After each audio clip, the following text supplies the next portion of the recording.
started off with so much promise, so much excitement, so much fanfare around BC Place. It ends in disappointing and one-sided fashion. 3-0 tonight for Mexico over Canada, the world's 22nd ranked team, totally dominating this one, outclassing Canada.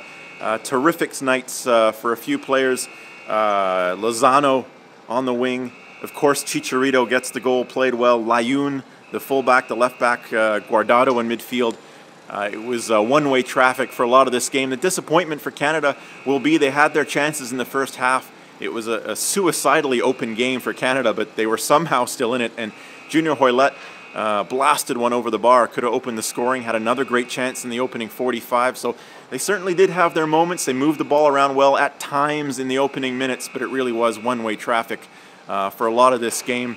And certainly some footballing lessons learned for Canada on the day. It won't get any easier. They now have to head to Estadio Azteca on Tuesday night, where most will give them zero chance of winning. It'll just be about damage control there. Can they keep their goal difference looking good?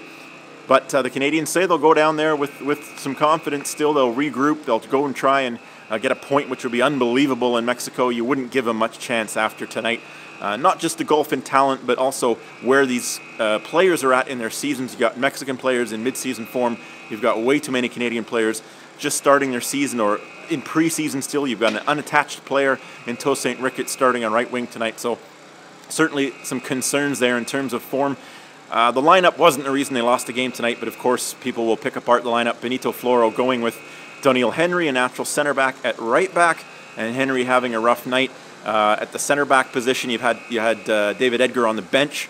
Could he have started tonight? Scott Arfield started on the bench, the new player from Burnley who's coming in terrific form. He played in the second half and looked bright, but Tosaint Ricketts getting the start over him tonight. So certainly some lineup questions there, but the story tonight really was the class of Mexico.